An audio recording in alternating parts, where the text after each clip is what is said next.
Et yo la team, on se retrouve pour une nouvelle vidéo. Et donc aujourd'hui, vidéo un petit peu spéciale, donc elle fait suite à l'unboxing du couteau Magnum. Et donc comme je vous l'avais promis, je vous propose une vidéo présentation de ma collection de couteaux. Donc voilà l'ensemble de ma collection.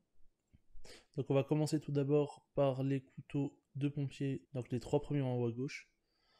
On enchaînera du coup avec les couteaux automatiques, donc au milieu en haut. Puis les ultra légers, les deux à droite. Les couteaux rustiques, donc les 5 en bas à gauche. Et mes autres couteaux. On commence tout de suite, allez, c'est parti. On commence tout d'abord par les couteaux de pompier. Donc j'en ai 3 dans ma collection. Dont un que vous devriez reconnaître, donc qui est l'objet de la vidéo précédente. Donc la vidéo unboxing. Donc avant toute chose, pour ceux qui ne sauraient pas ce que caractérise un couteau de pompier, donc je vais vous montrer tout ça. Donc la première caractéristique d'un couteau de pompier, tout d'abord, c'est sa lame assez épaisse et assez large. Donc on peut le voir ici. Elle est très large. Ensuite, la deuxième chose, c'est une ouverture très rapide, donc avec un latch donc, qui permet d'ouvrir le couteau très rapidement. Puis également d'un arrache-ceinture, donc la dernière fois je ne savais pas ce que c'était d'ailleurs, ainsi qu'un brise-glace, donc un brise-verre. Voilà, c'était le point culture. On commence du coup avec le premier couteau que j'ai acheté en Corse. Alors, vous voyez, c'est un couteau tout noir, il a vraiment rien de spécial. Par contre, ce que j'adore avec ce couteau, c'est l'ouverture qui est super agréable.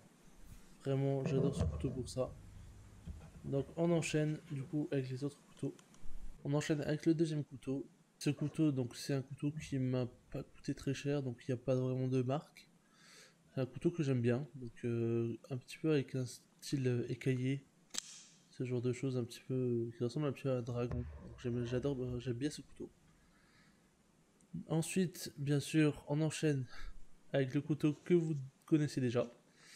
Donc le couteau Magnum, ouverture. Donc voilà, il est vraiment très classe. Donc voilà, ouverture du couteau. Super, la lame semi-crantelée, génial, franchement j'adore.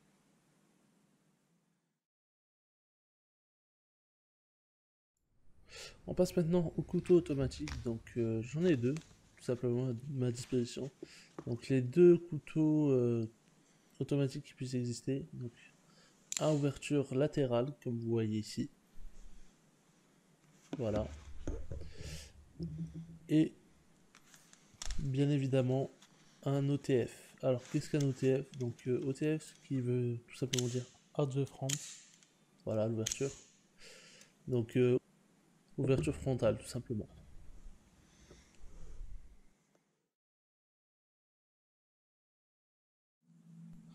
On passe maintenant au couteau ultra léger, donc aussi également appelé couteau squelette. On commence avec le premier. Donc le premier, donc c'est un couteau squelette justement, donc allégé donc au niveau de la poignée. Et d'ailleurs vous verrez justement qu'il fait vraiment penser un petit peu à un squelette. Donc voilà, ouverture. Donc voilà, petit aperçu. On passe maintenant au deuxième couteau, qui là aussi est un couteau allégé, donc un petit peu squelettique. Et ce couteau, ce qui est très spécial, c'est que il n'a pas de poignée, c'est-à-dire que tout est accroché à la lame, donc le mécanisme, etc. Et bon, c'est vraiment un peu spécial, donc je vais vous montrer un petit peu ça. Donc voilà. Donc on voit qu'il y a donc 3 couches de métal, donc accroché au mécanisme et à la lame, mais il n'y a pas de poignée en fait. C'est vraiment un couteau assez spécial, anodisé en plus, donc je l'ai trouvé vraiment très classe. Donc voilà en comparaison, donc là on voit bien distinction des deux poignées. Petit aperçu, donc voilà. Donc on voit qu'il n'y a vraiment pas de poignée, c'est tout accroché à la lame, et il est vraiment très classe en tout cas.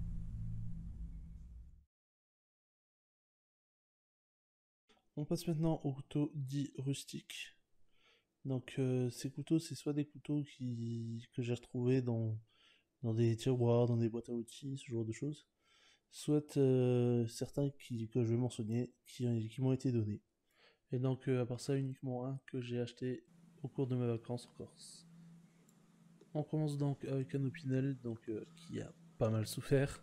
Alors celui-là, comme je viens de le dire, j'ai retrouvé dans un tiroir, dans un établi. Euh, donc que dire, bon voilà, qu'est-ce qu'une collection sans un Opinel, hein, voilà. Je vais peut-être essayer de le restaurer, je verrai bien.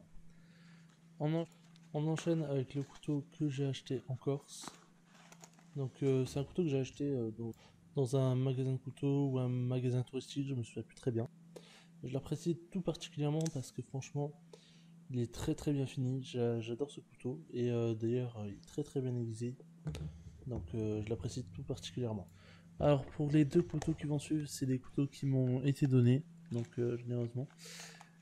Bon, j'aurais malheureusement pas de référence à vous donner. Bon, ils m'ont été offerts gracieusement. Et bon, je précise, je vais pas tous les montrer dans la vidéo. Je vais vous montrer l'essentiel de ma collection. Donc on a un couteau ici qui est très très classe. Un couteau à la fois en bois et en métal. Donc sur le manche. Ensuite on enchaîne avec un couteau gravé, comme vous voyez avec un dragon, etc. Donc, différentes gravures sur le métal. Et pour ce qui est de la matière blanche, je soupçonne que ce soit de l'ivoire. Je suis vraiment pas sûr. Faudra que je me renseigne. On enchaîne maintenant avec un couteau que j'ai trouvé donc là aussi dans un tiroir. À la gueule. Donc voilà. J'ai intégré ma collection par hasard. Bon, je trouve très très classe en tout cas.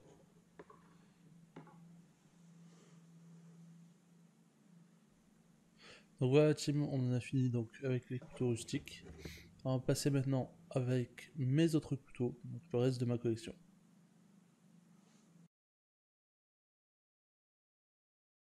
On termine avec mes autres couteaux. Donc on commence avec un couteau suisse, donc un couteau multifonction. Donc avec bien sûr un couteau, ainsi qu'un tire-bouchon, des ouvre-boîtes et des ciseaux.